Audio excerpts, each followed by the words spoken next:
What's up, guys? Welcome to quiz number 11. If you happen to be new here, this is a weekly series I do where all of my viewers get to analyze three positions, figure out what moves they would play, and then we analyze those three positions in this video and talk about the results. We keep track of all the statistics and see which moves everybody voted for. So if you're new here, there's a link in the description. You can click on that to take the quiz, or you can just pause the video as we go through and follow along that way.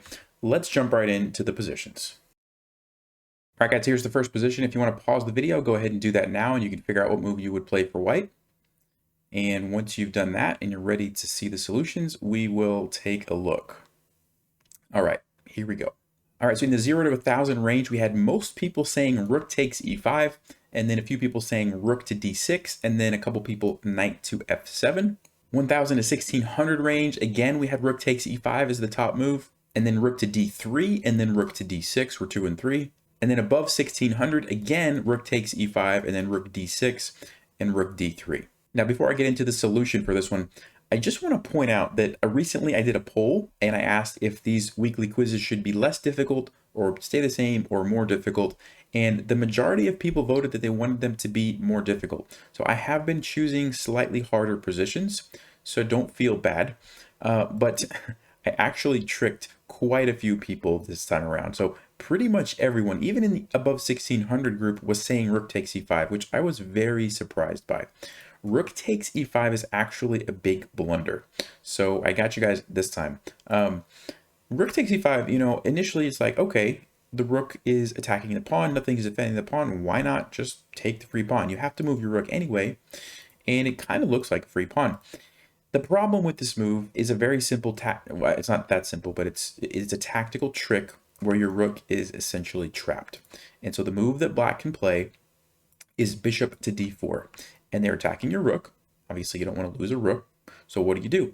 Well, most people who looked at this probably saw that the knight would be under, nobody's defending the knight anymore, right?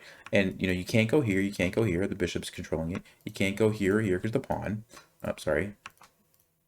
You can't go there, you can't go there, you can't go here because the bishop. So the only place your rook can go to that makes any sense is to take the knight.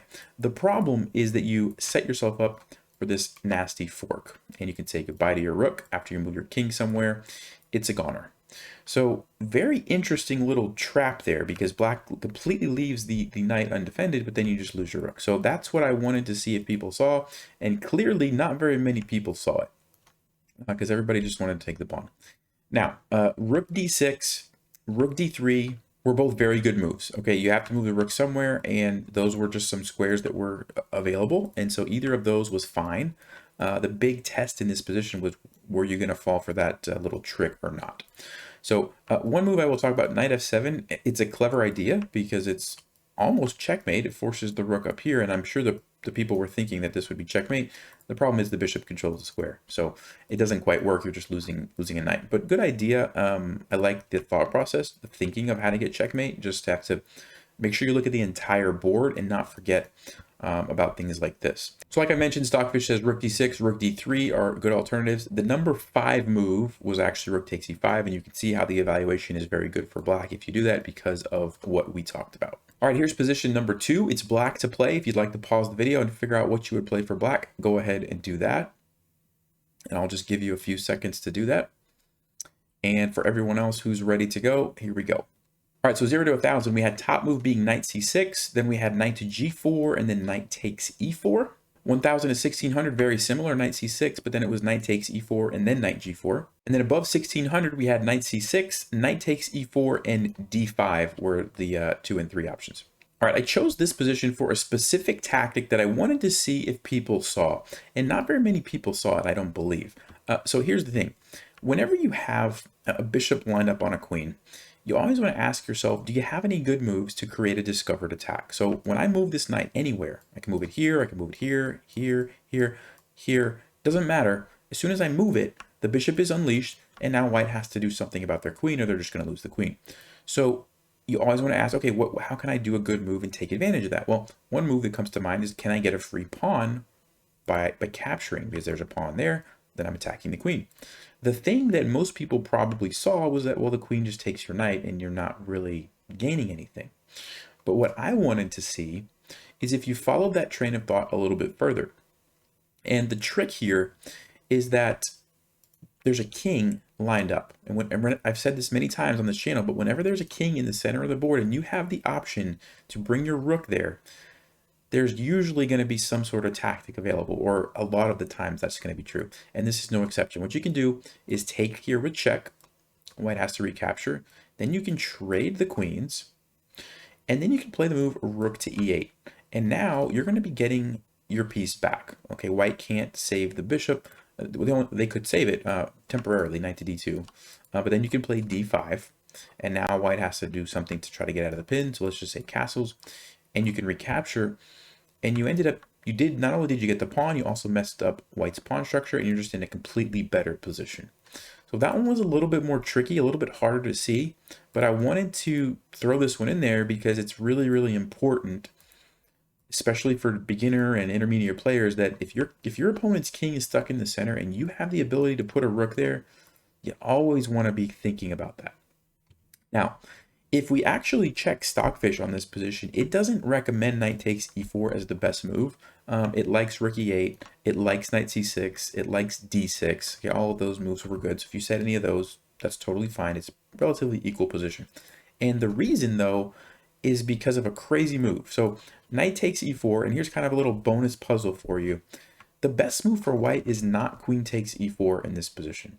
So if you want to take a minute and use this as an opportunity, what other threats can white create in this position? And keep in mind, their queen is being attacked. So what do you think they could play besides this move? And I'll just give you a second. If you want to pause, go ahead and do that now and figure out what do you think white could play. Well, there's actually two correct answers. The one that I thought was the most interesting was knight to d5.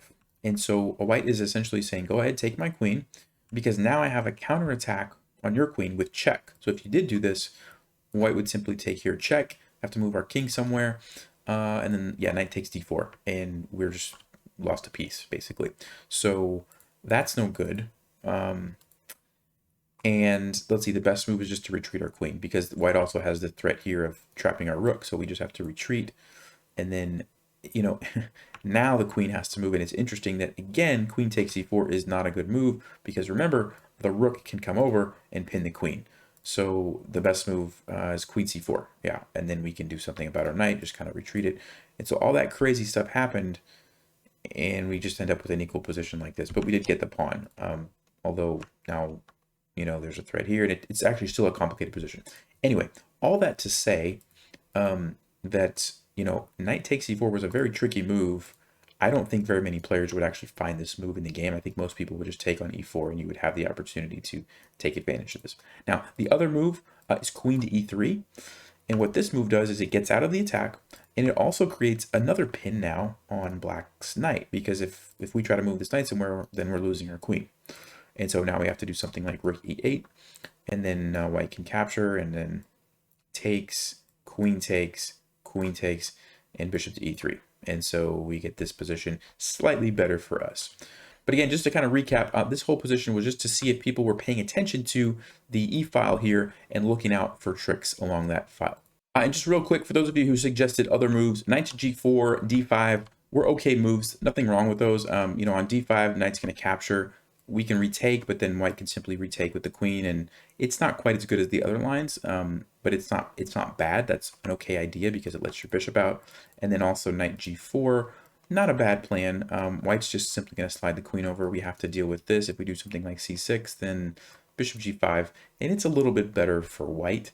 Not quite as good as, again, taking there and taking advantage of this. So keep an eye out for tricks and tactics like that. They come up all the time in a lot of different ways along the e-file whenever your opponent's king is still in the center. But okay, I think I've made that point very, very clear. Let's go to position number 3. All right, here's position number 3. If you'd like to pause the video and figure out what you would play for black, go ahead and do that now. I'll give you a few seconds to do that. And if you're ready to see the solution, here we go. All right, so 0 to 1,000, top move was knight takes a1, and then we had d5, and then we had d6. 1,000 to 1,600 was also the exact same moves, knight takes a1, d5, d6. And 1,600 and above, again, the top move was knight takes a1, and then d5, and then d6. So here's another example where I tricked you guys. So knight takes a1 is actually very, very bad. There's only one good move for black, only one good move that gives black the advantage, and it is the move d6. And d5 actually is not good, and knight takes a1 is not good as well. So d6 is the only good move. So let's talk about what's going on here. Obviously, most people saw that, hey, there's a rook in the corner. I have to move my knight anyway because it's being attacked. I may as well take the rook, right? That's what everybody saw. And then a few people, were probably thinking, well, d5 lets my bishop out. Also, maybe I can take here, let my queen out. Seems like a logical move. I've said that this is a good move to consider in previous videos, so you were probably thinking that d5 is probably good. And then the people who said d6, maybe they were using an engine or got lucky or just figured out everything that I'm about to tell you. But regardless, so here's a good example. When you're analyzing your games and you get to a position like this where the engine says, oh, there's only one good move and everything else is bad, and it's kind of hard at first glance to see why. What you want to do is just choose one line. So I'm going to choose knight takes a1. And I'm going to go through and follow the engine evaluation until I understand it. And if I don't understand something along the way, I'm just going to use the engine to help me. So when I play knight takes a1, what does the engine say that white's going to do? Queen takes g7. Okay, that's a pretty obvious move. My rook's under attack, so I'm probably going to play rook to f8. Okay, and what is the engine going to do to make me pay for that? Knight to d5. Okay, and I'm still wondering, like, what is so bad about this? I mean, I got the rook. It looks like I'm surviving. What if I just play a random move like d6? What's going to happen? Bishop to g5 is going to happen. Okay, I have to move my queen. What if I move my queen? Oh, knight to f6, and it's showing mate in 3. Okay, can't be good for me. Let's see, knight here. King up. Check. King goes back. Checkmate. Okay, so that's pretty bad. Let's see. Maybe there was something else we could have done, right, to avoid that. What if I attack this knight right away? Now it's going to queen e5, and I have to block with my queen. What if I block with the bishop? Checkmate. This is what I would do if I didn't see it, right? Like, I'm seeing some of this stuff, but I'm trying to show you guys the process. Okay, queen e7, and then I'm losing my queen. All right, so that's not very good. So at this point, I'm starting to see that two things could potentially go wrong for me after this knight to d5 move. Number one, I might just get checkmated, right? The bishop could come in and I may end up just getting checkmated. Or number two, I might have to sacrifice my queen to stay alive, which also is a bad option. So with that in mind, now what I'm going to do is go back and see, okay, so what about the move d6 is so good, and why is it different than d5, right? Because that's really the big question. These moves look very similar. Why is d6 so much better? So if I play d6 and it's saying that the best move is actually queen g3, which is interesting because I would have thought it's this. So what am I going to do? Bishop to d4. Okay, so now I'm starting to get a clue here of what's happening, right? The bishop is controlling this diagonal, protecting my rook and attacking the queen. And I still have the threat on the rook at the end of this. So if the queen, like, let's say, moves, now I can take the rook, right? So that makes a lot of sense. I don't get into that mess that I was in before, and I still get the rook. Okay, cool. So my follow-up question now is, can I not do the same thing after d5, right? Because it looks like I could be able to. So what's the deal here? I'm going to play bishop d4. And what does it say white can play? e5. And now, I am understanding, and maybe you guys can understand as well, why is d6 so important? Because it stops e5 in this position right here. So this threat, here's what's going on. This threat on this rook is so strong that if I have to play rook f8 and the bishop comes in, it's just really bad for me, right? By having bishop to d4 as an option, I deal with all of those problems. But as soon as white plays e5, my bishop is no longer solving my problem. So if we go back one more time, d6 here, queen takes, bishop takes. If white tries to play e5 now, I'm just going to take it because I've got the support of this pawn. And again, bishop's controlling everything. I have no problems. Queen has to move, and then I take the rook. So the subtle difference between d5 and d6 is that we needed control of this square to prevent e5 in the case of queen takes and bishop here. Okay, so this is a much more complicated position. If that didn't make sense, I would say pull this position up on your own and just take time to work through it and make sure you understand that. But the big difference is that we needed to stop e5 at the end of that line. And so this just kind of shows there are certain positions where there are certain threats that are just really, really strong. And sometimes you have to have a way to deal with that threat. In this case, you know, allowing the queen to force our rook over and let the knight in and the bishop in was just too bad, right? It just wasn't good. So we had to leave the knight there to support the bishop to control that diagonal if that ever happened. And by the way, after d6, if the queen decided to not capture, which is what the engine actually recommends, queen to g3 is the best move. There's another tricky line here. And again, you know, taking is bad because of the same problem, right? Queen takes g7, and we can't go there because our knight is no longer helping. So the only move in this position, and again, it's pretty tricky, but bishop takes f2. And so what I would do is, again, if I'm analyzing this at home, is okay, figure out why is this the move? Obviously, the queen's going to take. What am I going to do? I'm going to take on a1. And then what's the move? Okay. Well, first of all, there's no more queen takes here.